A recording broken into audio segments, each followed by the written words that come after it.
À 22h30 à Paris, retour à l'essentiel sur France 24. Israël appelle à l'évacuation de plusieurs bâtiments ce soir dans le sud de Beyrouth. Le premier bilan communiqué par les autorités libanaises fait état d'au moins 2 morts et 76 blessés. Israël a frappé ce soir le QG du Hezbollah dans la banlieue sud de Beyrouth.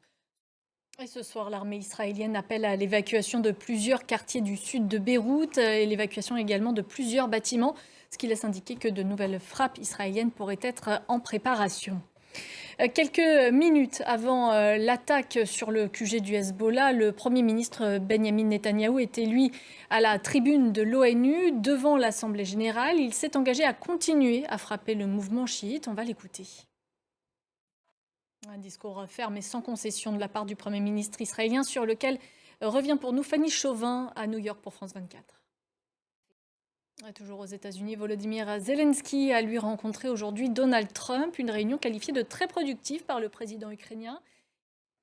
En France, les obsèques de Philippine se sont tenues ce vendredi à Versailles. Philippine, c'est cette étudiante assassinée la semaine dernière dans le bois de Boulogne, une affaire qui a provoqué l'indignation de nombreuses personnes car le suspect arrêté avait déjà été condamné et faisait l'objet d'une obligation de quitter le territoire français.